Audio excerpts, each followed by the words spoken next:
नमस्कार। 23 अप्रैल 2026 बंगाल में चुनाव का प्रथम चरण। क्या उस दिन के ग्रह गोचर भारतीय जनता पार्टी को सहयोग दे रहे हैं या नहीं दे रहे हैं, या फिर से एक बार ममता जी बाजी मार रही है? इसको हम देखेंगे आज के वीडियो में। नमस्कार दोस्तों, विप्र एस्ट्रोलॉजी में आपका स्वागत है।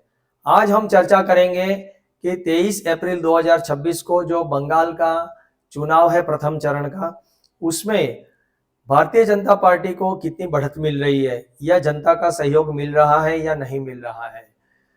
उस दिन के ग्रह गोचर क्या बता रहे हैं। साथ में हम थोड़ा सा ये भी देख लेंगे कि ये ग्रह गोचर क्या मोदी जी के लिए भी शुभ है या नहीं है।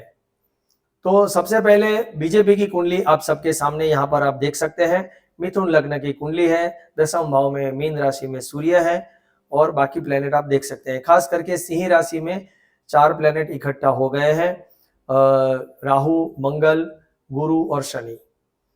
चंद्र है वो वृश्चिक राशि में है। अब 23 अप्रैल 2026 के ग्रह गोचर क्या है। अगर हम इसको सुबह 7 बजे का टाइम देते हैं, जब से वोटिंग शुरू होता है, तो कुंडली कुछ इस प्रकार बनती है मेष लग्न की, जहां सूर्य लग्न में आ रहा है मेष राशि में, और द्वादश भाव में बुध, मंगल और शनि आ रहा है। अब इसको हम बीजेपी की कुंडली के साथ मैच करके हम इसका विश्लेषण करते हैं। तो सबसे पहले जो दशम भाव है बीजेपी की कुंडली का, उस पर फोकस रहेगा, क्योंकि दशम भाव सत्ता का भाव है और वहां पे सूर्य भी उनका मीन राशि में रेवती नक्षत्र में है। लेकिन 23 अप्रैल को मीन राशि पर ही मंगल, शनि और बुध 3 ग्रह एक साथ इकट्ठे हो गए हैं। और मंगल और बुध तो बहुत ही क्लोज है उत्तर भाद्र नक्षत्र के चतुर्थ चरण में। वो नक्षत्र वाइज सूर्य से थोड़े से पीछे हैं, किंतु सूर्य से बहुत नजदीक है, क्योंकि चतुर्थ चरण उत्तर भाद्र में आ गए हैं, अब रेवती में प्रवेश करने वाले हैं। तो इनडायरेक्टली वो सूर्य को पीड़ित तो कर ही रहे हैं, यानी दशम भाव और दशम भाव का जो कारक है सूर्य, सत्ता का कारक, उन दोनों को पीड़ित कर रहा है। और जो वहां से ये तीनों प्लेनेट की जो दृष्टि है, चतुर्थ भाव जनता का भाव है, उस पर पड़ रही है। अब यहाँ बुध अपने भाव को देख रहा है, क्योंकि यहाँ पे चतुर्थ भाव है वो कन्या राशि है, वो बुध की राशि है, बुध का घर है। किंतु बुध मंगल और शनि के साथ होने से वो पाप ग्रह बन जाता है। तो यहाँ पे तीनों की अशुभ दृष्टि चतुर्थ भाव पर पड़ रही है। तो यहाँ इनकी जो पार्टी के अंदरूनी जो संगठन है, उसमें भी कहीं ना कहीं डिस्प्यूट होता हुआ नजर आ रहा है। प्लस ये चतुर्थ भाव जनता का भाव होता है, तो जनता का भी सहयोग कुछ हद तक मिलता हुआ नजर नहीं आ रहा है। ये अच्छे से जनता उनके सहयोग में नजर नहीं आ रही है। दूसरी इंपॉर्टेंट चीज ये भी है कि ये तीनों के तीनों प्लेनेट, ये जो दशमेश गुरु है बीजेपी की कुंडली का, दशम भाव का स्वामी गुरु जो सिंह राशि में है, वहां से ये अष्टम गोचर कर रहे हैं। तो गुरु से, दशमेश से शनि मंगल दोनों अष्टम गोचर करना, ये सत्ता के लिए तो हानिकारक होता ही है। यानी सूर्य जो सत्ता का कारक है वो भी पीड़ित है, और दशमेश गुरु ये भी पीड़ित है। तो यहाँ कहीं पर भी ये जो 3 प्लेनेट है वो पूरा खेल बिगाड़ता हुआ नजर आ रहे हैं। दूसरी महत्व की चीज ये भी है कि शनि जो है वो तीसरी दृष्टि से शुक्र पर भी दृष्टि कर रहा है, शुक्र को भी पीड़ित कर रहा है। नो डाउट 23 अप्रैल का भी आप देखिए तो गोचर तो शुक्र वृषभ राशि में ही है और वो कृतिका में है। तो यहाँ पर गोचर में भी शुक्र शनि के द्वारा पीड़ित हो रहा है, किंतु शुक्र द्वादश भाव में गोचर करने से शुक्र पर से शुक्र जा रहा है, तो कुछ हद तक वो सही है। यानी पंचम भाव, पंचमेश जो है वो ठीक ठाक है, लेकिन वो अपने भाव से तो अष्टम जा रहा है। तो अल्टीमेटली शुक्र जो है वो न्यूट्रल उसका गोचर का परिणाम देता हुआ नजर आ रहा है। अब रही बात राहु केतु की। राहु ऑलरेडी कुंभ राशि से जा रहा है, जहां लग्नेश बुध बैठा हुआ है। तो बुध ऑलरेडी पीड़ित हो चुका है, कब से, काफी टाइम से। तो संगठन में अंदरूनी गड़बड़ तो पहले से दिख ही रही है, अब वो विस्फोट होना बाकी नजर आ रहा है। अब जो इंपॉर्टेंट चीज है वो केतु। केतु क्या है कि जो दशमेश गुरु है, फिर मंगल है और राहु है, ये सब जो सिंह राशि में मघा नक्षत्र में है, तो केतु महाराज भी मघा नक्षत्र से ही जा रहे हैं और एग्जैक्ट करीब करीब उतने ही डिग्री से जा रहे हैं जितने डिग्री पर गुरु और मंगल ये सब है। तो ये गुरु और मंगल दोनों को केतु भी पीड़ित कर रहे हैं, यानी गुरु यहाँ पर केतु द्वारा भी पीड़ित हो रहा है। गुरु केतु का योग बनने से जो दशमेश जो गुरु है वहां सत्ता प्राप्ति में कहीं ना कहीं पीछे हट या कुछ दिखाई देता है, बहुत बड़ा चित्र, लेकिन हाथ में कुछ नहीं आता, कुछ इस तरह का माहौल बनता हुआ नजर आ रहा है। अब बात करते हैं गुरु बृहस्पति की। गुरु बृहस्पति जो है वो लग्न में से गोचर कर रहे हैं, यानी मिथुन राशि से ही इनकी कुंडली में लग्न है, वहीं से चंद्र भी गोचर कर रहा है।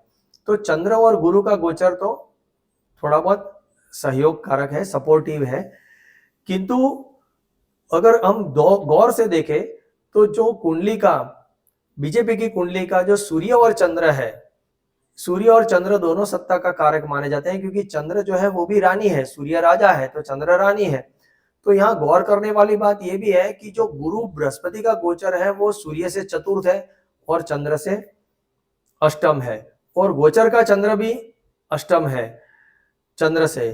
तो ये कोई शुभ फल के संकेत नहीं दे रहा है लग्न से गोचर होने के बावजूद। हाँ, लग्न से गुरु का गोचर होने से वो बुध पर शुभ प्रभाव थोड़ा बहुत कर रहा है और पंचम भाव पर प्रभाव कर रहा है। शुभ दृष्टि करने से यहाँ पर कुछ हद तक थोड़ा बहुत संगठन जो टूटता है उसको बचाने का कोशिश अवश्य करता हुआ नजर आ रहा है। तो ये जो ग्रह गोचर है ये उस दिन का, उसको देख के मैं ये जरूर कह सकता हूं कि यह गोचर किसी भी तरह से बीजेपी के लिए शुभ फलदायी नहीं है और जनता का सहयोग मिलता हुआ नजर नहीं आ रहा है। और उस दिन मंगल शनि साथ में होने से शायद चुनाव के दिन बंगाल में कोई दंगा फसाद ना हो जाए, वो भी संभावना बनी हुई है, क्योंकि मंगल और शनि बहुत ही क्लोज कंजक्शन में है, एक ही नक्षत्र में है, करीब सेम डिग्री पर है। मंगल 16 डिग्री पर है तो शनि 14 डिग्री पर है। तो कहीं ना कहीं कोई अप्रिय घटना के भी संकेत हमें यहाँ पे देता हुआ नजर आ रहा है। अब हम यही 23 अप्रैल 2026 के ग्रह गोचर को हम फटाफट मोदी साहब की कुंडली के साथ भी हम चेक कर लेते हैं कि उनके लिए एक फेवर है या नहीं है। चाहे लग्न कोई भी हो, तुला हो या वृश्चिक लग्न हो, हम तो यही देखेंगे कि प्लेनेट कहाँ मूवमेंट कर रहे हैं, कौन से नक्षत्र में है। तो सबसे पहले देखें तो शनि मंगल और बुध ये मीन राशि में गोचर कर रहे हैं। अब यहाँ से मीन राशि से गोचर करने से क्या होता है कि वो इनकी कुंडली में जो कन्या राशि में बुध सूर्य और केतु, उस पर वो दोनों सब अशुभ दृष्टि कर रहे हैं। मंगल और शनि दोनों की अशुभ दृष्टि प्रभाव जा रहा है। तो यहाँ सूर्य 10 सत्ता का कारक है, वो पीड़ित तो हो ही रहा है, बुध भी पीड़ित हो रहा है, तो ये तो अशुभ है। और बुध ऑलरेडी आ चुका है रेवती नक्षत्र में, तो वो तो वेद भी शुरू हो कर दिया है, और कुछ समय बाद मंगल भी आ जाएगा तो उसका भी रेवती में आने से सूर्य पर वेद शुरू हो जाएगा।